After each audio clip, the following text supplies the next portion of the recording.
Hello, I would like to talk to you about fretboard organization, fretboard navigation, and what is my experience of it. As I went to music college, I met a student from the Netherlands, and we talked about music, and I asked him a few questions about scales and scales like altered scale or Phrygian dominant and so on. And I was a little bit surprised because he didn't know much about these names for these scales. He said, my teacher said there's something, yeah, the Germans do, or what." He was not really familiar with these names for the scales. Sure, these students don't represent the whole jazz community of the Netherlands. That's true. But I heard it often from other colleagues that their their teaching system or the idea how you look at jazz improvisation is a little bit more musical or clearer than maybe other countries do this.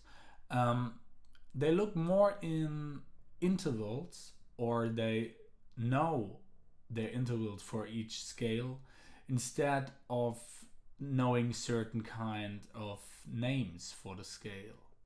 Instead of learning only black dots, black patterns on your fretboard, the idea is more to learn the intervals of each scale or each arpeggio or each chord you learn. So instead of saying, okay, that's a Dorian scale, why not saying it's a D minor 7 with a 9, 11 and a 13 in it? So your whole idea has another concept, another system. You think about what is the chord and what is on top of this chord, and how is the hierarchy of this. What is the root, what is the third, what is the 5 and the 7, and what are the option notes I add to this chord.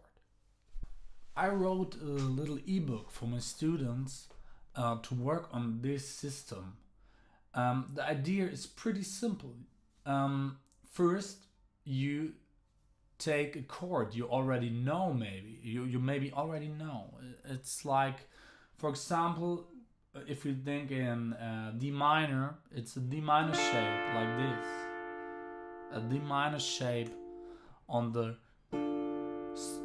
three thin strings on your guitar. And if you know this chord, the next thing is to realize what are these notes in intervals, so that you can say this is the root, this is the third, and this is the fifth of the chord. So you have a little arpeggio. And that you concentrate on the intervals, that you every time you play this, that you know the intervals, that you know fifth, third, root, fifth, and so on. And the next thing is, okay, if I know this, I can add some other notes. Maybe I can add the flat 7 that I create a minor 7 chord, for example the C here, and then I try to concentrate on the sound of this, and I can say, okay,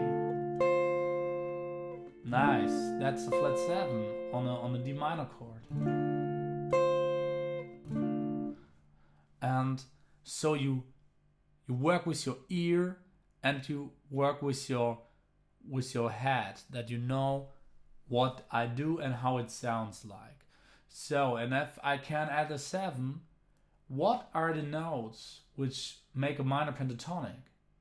It's the 4, and if you add these 4, you make the same thing. You say, okay, I add the 4, and I try how this sound like. Nice. And then I play it.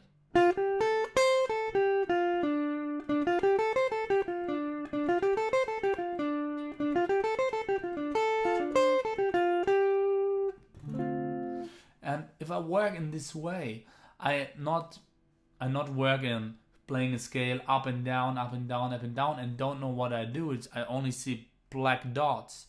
Now I see I hear the intervals, and I know the intervals. I know the 4, the 3, the 1, the 5, the 7, you know? And I take time. I take my time I need for this. You know, I really concentrate on this.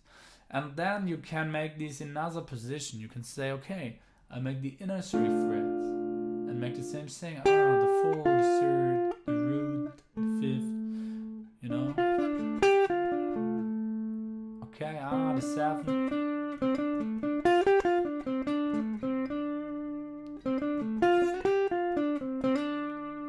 And if you work with this on the pentatonic, you can say, okay, what's the Dorian scale?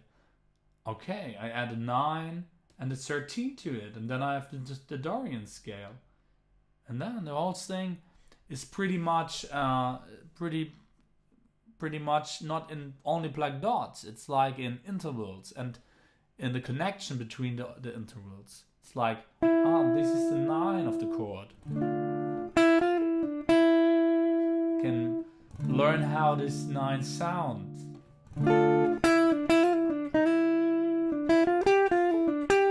4, 3, 9. 5th. And then I can add a 6. Oh, what a strong sound.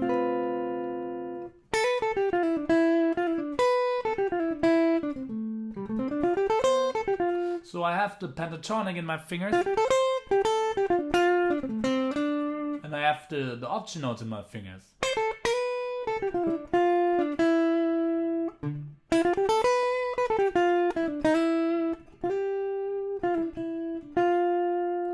And I know that, and this changed your whole playing. And in my little ebook, I do this with, I help you to do this. We have a system where you first learn the shape, then you add one note, you add the pentatonic notes, you make it to a pentatonic, then you make it to a scale, then you make it to the next scale, and you make it to the next scale by changing only one note maybe. So you really understand how you can learn one shape and can change a note to make it to another scale. So you really know the intervals you play. And that's a thing what is so much better instead of thinking in only black dots on the fretboard. So this is the first idea of the concept. I hope you look at the ebook on the side, and maybe it's interesting for you. Thank you.